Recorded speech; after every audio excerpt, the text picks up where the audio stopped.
নমস্কার, কেমন আছেন সবাই? আমার নতুন একটি ব্লগে আপনাদের অনেক অনেক স্বাগত জানাই। আজকে মঙ্গলবার, আর বেদ কিন্তু আজকে খুব তাড়াতাড়ি ঘুম থেকে উঠে পড়েছে। এখনও গরমের জন্য দেরিতে ঘুমায় আর তাড়াতাড়ি উঠে পড়ে।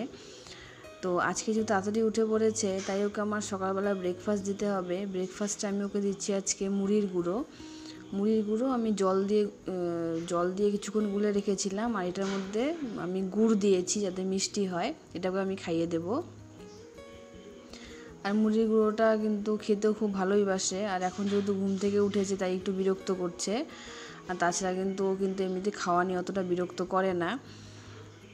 তো আমি কিন্তু একদম পাতলা করে দিচ্ছি, কারণ ও কিন্তু লাঞ্চে আবার ভাত খাবে। তো ও তো খাওয়া কমপ্লিট হয়ে গেছে, তো ও কিছুক্ষণ এখানে একটু খেলা করুক। আর ও তো খালি উপর হতে চায়, ওকে উপর হতে দিব না, কারণ মাত্রই ও খেলো। তো ফেসবুক থেকে আমি অর্ডার করেছিলাম তো এই ডাইপার্সগুলো। তো এমনিতে তো ডাইপার্স একটু বেশিই লাগে, তা আমি ততদিন অন্য কোম্পানির পরাতাম। তো এটাতে একটু পড়তাও পড়ছিল, অনেক ডিসকাউন্টও দিয়েছিল। তা ভাবলাম যে কেমন হবে নাকি, তো অর্ডার করলাম। তো দেখলাম এখন তো ভালোই লাগছে, এখনও ইউজ করিনি, এখনই আসলো। তা ভাবলাম আপনাদের সাথে শেয়ার করি। তো এমনিতেও দেখে তো মনে হচ্ছে ভালোই, কোয়ালিটিও ভালো, কাস্টমার রিভিউ ভালো ছিল, রেটিংসও ভালো ছিল, ওগুলো দেখে অর্ডার করা। তো এমনিতেও দেখে ভালোই লাগছে, ইউজ করার পরে বোঝা যাবে। আর এইদিকে ও স্নান করাবো তার আগেই ঘুমিয়ে পড়েছে। তাহলে এখন আমি রান্নাঘরে যাই, লাঞ্চের প্রিপারেশন করি। আজকে লাঞ্চে হবে বেগুন ভাজা। বেগুনটা কেটে আমি লবণ হলুদ দিয়ে মেখে রেখেছি। আর করব সয়াবিনটাকেও কিন্তু আমি গরম জল দিয়ে ভালো করে ধুয়ে চিপে নিয়েছি, কিছুক্ষণ ভিজিয়ে রেখেছিলাম। আর সয়াবিনে দেওয়ার জন্য আলুটাকেও আমি সেদ্ধ করে নিয়েছি। আর আমি কিন্তু সয়াবিনে বেশি আলুই ব্যবহার করি না। তো এখানে মিডিয়াম সাইজের দুটো আলু আছে। আর এটাকে আমি দিচ্ছি জাস্ট গ্রেভিটা একটু ঘন হওয়ার জন্য। আর আলুটাকে কিন্তু আমি এইভাবে কিন্তু একটু মানে গলিয়ে নেব, গোটা গোটা কিন্তু আমি দেবো না, কারণ সয়াবিন তরকারিতে কিন্তু আমার আবার আলুটা খুব একটা ভালো লাগে না। তো এইভাবে চটকায় চটকায় দিব। আর এখানে হচ্ছে মশলা করব সয়াবিনের জন্য। তো এখানে আছে টমেটো, আদা, কাঁচা লঙ্কা আর ধনে গুঁড়ো, জিরে গুঁড়ো আমি একসাথে ব্লেন্ড করে নেই।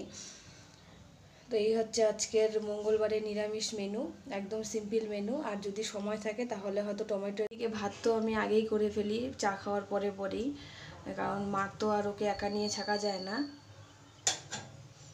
ভাতটাও হয়ে গেছে, মশলাটাও তাড়াতাড়ি করে ফেলছি।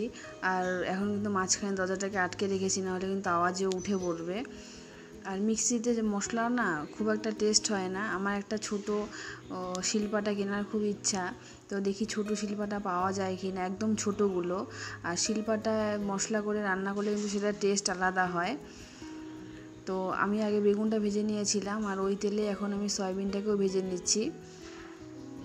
সয়াবিনটা তো ভাজা হয়ে গেছে, এখন আমি ওই কড়াইতে দিয়ে দেবো সরষের তেল। আমরা কিন্তু ঘরের মধ্যে সরষের তেলটাই খাই, সাদা তেল কিন্তু খাই না। সাদা তেলটা শুধু যে কোনো ভাজা পোড়ার জন্য ইউজ করা হয়। ফোড়নে দিয়ে দিলাম গোটা জিরে, আর দিয়ে দেবো গোটা গরম মশলা। শুকনো লঙ্কাটা দিলাম না, কারণ যদিও উঠে পড়ে আবার, কারণ শুকনো লঙ্কা তো তেলে দিলে একটা গন্ধ বের হয়। আর লবণ আর হলুদটাও তেলের মধ্যে দিয়ে দিলাম, যাতে মশলা দেওয়ার পর যাতে গায়ে ছিটে না আসে। তো মশলাটাও এখন দিয়ে দেবো এর মধ্যে। আর মিক্সচার মেশিনের জারটা ধুয়ে অল্প জল দিয়ে দেব। এখন খুব ভালোভাবে মশলায় কষাবো যতক্ষণ না মশলার থেকে তেল ছেড়ে আসে। আর এটাকে আমি একটু ঢেকে ঢেকে কষাবো, তা নাহলে কিন্তু ছিটকে ছিটকে গায়ে আসবে। দেখুন মিডিয়াম ফ্লেমে অনেকক্ষণ রেখে দিয়েছিলাম, মাঝে মাঝে কিন্তু আমি নাড়াও দিয়েছি। মশলাটা কষানো যখন হয়ে গেছে, তখন আমি এর মধ্যে আলু আর সয়াবিনটা দিয়েও ভালো করে কষিয়ে নিয়েছি। আর গ্যাসের ফ্লেম কিন্তু মিডিয়াম করেই কষাতে হবে, একদম হাই করে দিলে কিন্তু পুড়ে যাবে নিচ থেকে। এখন আমি এর মধ্যে দিয়ে দিলাম গরম জল। আলু তো আগের থেকে সেদ্ধ করা ছিল, এটা 5 থেকে 7 মিনিট ফুটে আসলেই রান্নাটা আমার কমপ্লিট হয়ে যাবে। 12:30 বেজে গেছে, আর ও এখনও ঘুম থেকে ওঠেনি। তো আজকে তোর স্নান করতে অনেক দেরি হয়ে যাবে, আর আমি জোর করে ওকে তুলবও না। তো ও যতক্ষণ এখানে ঘুমিয়ে আছে, আমার কিছু বাসন আছে বেসিনে, সেগুলোকে আমি মেজে নিই। ও ঘুমিয়ে থাকতে থাকতে কিন্তু আমি সব কাজ কমপ্লিট করার চেষ্টা করি, কারণ যেহেতু আমি একা, আমার তো আর করে দেওয়ার মতন কেউ নেই আগে পরে, আমারই যেহেতু করতে লাগবে, তাই চেষ্টা করি খুব তাড়াতাড়ি সব কিছু করার। সেটাই আপনাদের সাথেও শেয়ার করি। আশা করি আপনারা আমার ভিডিওটাকে সাপোর্ট করবেন, পাশে থাকবেন। আর রান্নাটা হয়ে গেলে কিন্তু মোটামুটি আমার অনেকটা কাজ এগিয়ে যাবে। আর ওর জন্য খাওয়াটা একটু পরেই তৈরি করব, গরম গরম তৈরি করব, আগের থেকে বানিয়ে রাখলে কিন্তু ঠান্ডা হয়ে যায়। ওকে স্নান করাবো, তারপরে ওকে শুয়ে রেখে পরে করব, আর না হয় পাশে কাকুর কাছে দিয়ে এসে পরে করব। আর সকালে তাড়াতাড়ি উঠে পড়েছিল জন্য আজকে চায়ের বাসনগুলোও মাজা হয়নি, ওগুলোকে এখন মেজে নিচ্ছি। আর কড়াইটা তো আমি এখন মাজবো না, কারণ কড়াইটাতে তো তরকারি হচ্ছে, আর ওটাতে আমি রেখে দেবো তরকারিটা, কারণ সন্ধ্যার সময় বা সন্ধ্যার পরে আমি আরেকটু এটাকে গরম করে রাখবো। কাপগুলোকে আমার খুব ভালোভাবে পরিষ্কার করা হয়ে গেছে। আর এই দুধের বাসনটাকে আমি এখন মাজবো না, কারণ এটার মধ্যে দুধ জাল দিয়েছিলাম, আর বাসি দুধ অল্প ছিল তো ওটার মধ্যে চা করেছিলাম, তার জন্য বাসনটা কিন্তু কালো হয়ে গেছে, এটাকে অনেকক্ষণ ভিজিয়ে রাখতে হবে। আর আমি এই জায়গাটাও পরিষ্কার করে নিচ্ছি খুব ভালোভাবে। আর রান্নাঘরের কাজ কিন্তু মোটামুটি আমার কমপ্লিট হয়ে গেছে, এখন শুধু স্নান করা বাকি, আর লাঞ্চ করা বাকি, আর ওর লাঞ্চটা তৈরি করা বাকি। আর এদিকে যতক্ষণ ও ঘুমিয়ে থাকে ততক্ষণ আমি ওর স্নানের জিনিসগুলো একটু এগিয়ে রাখি, ওষুধগুলোও এগিয়ে রাখি, যতটা দূর সম্ভব কাজ এগিয়ে রাখা যায়। পরে ও উঠলে তো আর কোনো কাজ করাই যায় না, কারণ ও এখন একটু বড় হয়েছে, বেশিক্ষণ থাকতে চায় না। এই দেখুন আওয়াজ পেয়ে উঠেও পড়েছে ও। আজকে চান করতে অনেক দেরি হয়ে গেল।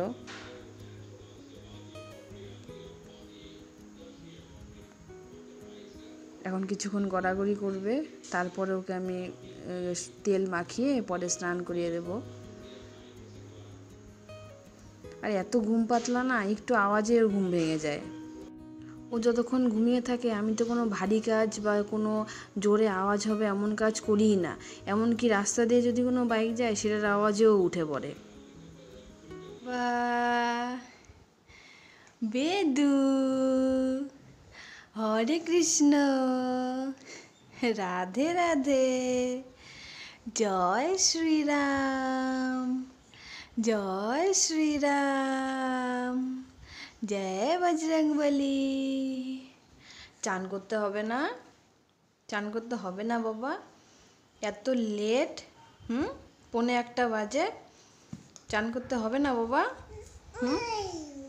কি কি গুড্ডু বেবি, আমার গুড্ডু বেবি কই, আমার গুড্ডু বেবি কই? এই তো হাসি দাও বাবা, বাবা এই তো হাসি দাও, একটু হাসি দাও, একটু হাসি দাও। ব্যাস, এখন তো আর কোনো কাজ হবে না, এখন ওকেই পুরো টাইম দিতে হবে। আর তাছাড়া আজকে আমার নিরামিষ জন্য খুব শর্টকাটে রান্নাও হয়ে গেছে, তো এখন আমি ওকে আগে তেল মালিশ করে দেব। এই তো ওর তেল মালিশ করা হয়ে গেছে, তো এখনও কিছুক্ষণ এইভাবেই থাকবে। তেল মালিশ করার পরে সঙ্গে সঙ্গে কিন্তু ওকে আমি স্নান করাই না, 10-15 মিনিট পরে করাই। আর এখন ওর স্নানও হয়ে গেছে, স্নান টান করে ও রেডি, ড্রেস ট্রেস পরে। তো এখন ও তেলের বাটিটাকে চাটছে, ওটাকে আমি পরিষ্কার করে দিয়েছি কাপড় দিয়ে মুছে। তো এখন গিয়ে ওর আগে লাঞ্চটাকে তৈরি করব। আর এই প্রেশার কুকারটা শুধুমাত্র ও রান্না করার জন্য আনা হয়েছে, এটা কিন্তু 1.5 লিটারের একটা প্রেশার কুকার। আমার কাছে কিন্তু আছে 3 লিটার, 4 লিটার, 5 লিটারের প্রেশার কুকার আছে। আর ওগুলো কিন্তু পুরনো মডেলের, মানে ভিতর দিকে ঢাকনা। আর আমার আগের থেকে খুব ইচ্ছা ছিল একটা বাইরের দিকে ঢাকনা প্রেশার কুকারের, তো আনা হচ্ছিল না। আর বড় প্রেশার কুকার না আমাদের ঘরে লাগেও না, তো ছোটো প্রেশার কুকার একমাত্র ওর সোর্সে এখন আনা, তো এটা তো পরে আমাদের কাজেও লেগে যাবে। আর এগুলো প্রেশার কুকার না পরিষ্কার করতেও সুবিধা, আর খুন্তি চালাতেও খুব সহজ, আর উপরে নিচে লেগেও থাকে না, আর নষ্ট হয় না। আর আগের প্রেশার কুকারটা যেরকম উপর দিকটা কেমন একটু রাউন্ড থাকতো না, নষ্ট হতো অনেক। তো এটা আনা হয়েছে, আর আমার কিন্তু খুবই পছন্দ হয়েছে, এটা 1.5 লিটারের একটা প্রেশার কুকার। আর আপনাদের কেমন লাগলো সেটাও কিন্তু জানাবেন অবশ্যই। তো আজকে এই প্রেশার কুকারটার মধ্যে প্রথম রান্না করছি। আর এই প্রেশার কুকারটার নিয়ম আছে একটা, যে এটা কিন্তু একদম কম আঁচে রান্না করতে হবে, কারণ যেহেতু একদম ছোট প্রেশার কুকার, মানে ক্যামেরাতে দেখা যাচ্ছে যেটুকু তার থেকেও কিন্তু একদম ছোট। আর বেদের না সলিড খাওয়া শুরু করার পর থেকে কিন্তু পটিটা একটু টাইট হয়ে গেছে, আর একদিন পরপরও করছে। তো ভাবছি আজকে ওকে আর ভাত দেবো না, আজকে ডাল আর সবজি দিয়ে একটু স্যুপ বানিয়ে দেবো। তো বাটার তো ছিল না, শেষ হয়ে গেছে, তাই আমি সামান্য একটু সরষের তেল দিলাম, একদম 2 ফোঁটার মতন সরষের তেল দিয়ে ওটার মধ্যে সবজিগুলো দিয়ে দিলাম। আর মুগ ডাল আর মুসুরির ডাল 1 চামচের মতন ছিল, দুটো মিলিয়ে ওটাকে খুব ভালোভাবে ধুয়ে নিয়েছিলাম। ওটাকেও একটু আমি তেলের মধ্যে হালকা করে রোস্ট করছি। মানে এইভাবে করলে কি হয়, সবজি কাঁচা গন্ধটা চলে যায় তো, আর ও একটু খেতেও ভালোবাসে। আর টেস্ট না হলে তো বাচ্চাটা খেতে চায় না। আর কষ্ট করে বানিয়ে যদি বাচ্চারা যদি খেতেই না পারে, তাহলে কিন্তু বানিয়ে কী লাভ। তো সামান্য একটু হলুদ আর সামান্য একটু লবণও দিয়ে দিলাম যাতে টেস্ট হয়। আর এটা ডাক্তারের কাছ থেকেই শোনা। তো আমি মোট 3টা সিটি দিব। আর আমি একদম গ্রেট করে নিয়েছি যাতে খুব ভালোভাবে যাতে মানে স্যুপটা যাতে তৈরি হয়, এই জন্য 3টা সিটিতেই কিন্তু মানে 2টো সিটিতেই হয়ে যায়, 3টা আমি দেবো যাতে একদম বেশিটাই গলে যায়। আর খুব তাড়াতাড়ি কিন্তু হয়েও যায় দেখুন। আর এই প্রেসার কুকারগুলো না দেখি খুব তাড়াতাড়ি সিটি পড়ে যায়, আর সিটিটা খুব জোরেও হয় না, আস্তে করে আওয়াজ হয়। আগে পুরানো প্রেসার কুকারগুলো যেরকম প্রচণ্ড জোরে সিটি পড়ে একদম কান ঠান ব্যথা হয়ে যায়, ওরকম না। তো আমি এইভাবে স্প্যাচুলা দিয়ে গরম অবস্থাতে এইভাবে ছাঁকনির মধ্যে নিয়ে তারপরে স্যুপটাকে বের করব। আর ঠান্ডা হলে কিন্তু সবজিগুলো আবার স্যুপটাকে টেনে নেবে, তার জন্য কিন্তু আমি গরম গরমই তৈরি করছি। আর যেহেতু জাগনা আছে সেহেতু ওকে খাইয়েও দেবো। আর এটাকে আমি একদম পাতলাও করব না, একদম ঘনও করব না, স্যুপ যেমন হয় অমনই করব। আর এটার মধ্যে চাইলে কিন্তু একটুখানি ভাত বা চালও দিয়ে দেওয়া যেত, তাহলে কিন্তু খুব সুন্দর একটা খিচুড়ি হয়ে যেত। তো যেহেতু পটিটাতে একটু প্রবলেম হচ্ছে, তাই ওকে আমি এখন 2-3 দিন একটু স্যুপই করে দেব। রাত্রে ওকে আমি ওটস দেব, হালকা কিছুই দেব। আর আপনারা যদি জানতে চান যে রাত্রে ওকে আমি কী দেই, তাহলে অবশ্যই কমেন্ট করবেন। এর তো স্যুপ কিন্তু তৈরি হয়ে গেছে, তো এখন ওকে আমি খাইয়ে দেব। আর ও কিন্তু এই স্যুপটা খেতে কিন্তু পছন্দই করে। মানে আছে না যে মুখ থেকে বের করে দিবে, ওরকম না। প্রথমবার একটু অসুবিধা করবে, ভাববে কী খাওয়াচ্ছি। যখন টেস্টটা বুঝে যাবে, টেস্টি না হলে খাবে না, টেস্টটা যখন বুঝে যাবে তখন কিন্তু ও কিন্তু খুব সুন্দর খায়।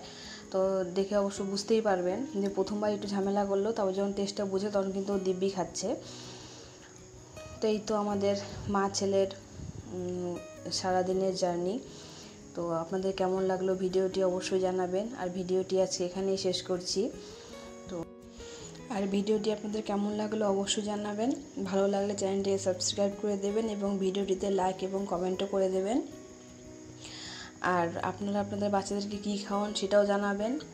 আর কী কী খাওয়ানো যায় সেটাও বলবেন আমাকে, কারণ যেহেতু আমি একা ছোট বাচ্চা নিয়ে থাকি, তো আপনাদের কমেন্টস আমাকে অনেক সাহায্য করবে। তো আপনারা ভালো থাকবেন, সুস্থ থাকবেন, সাবধানে থাকবেন। আর দেখা হবে পরের আরেকটা নতুন ব্লগে।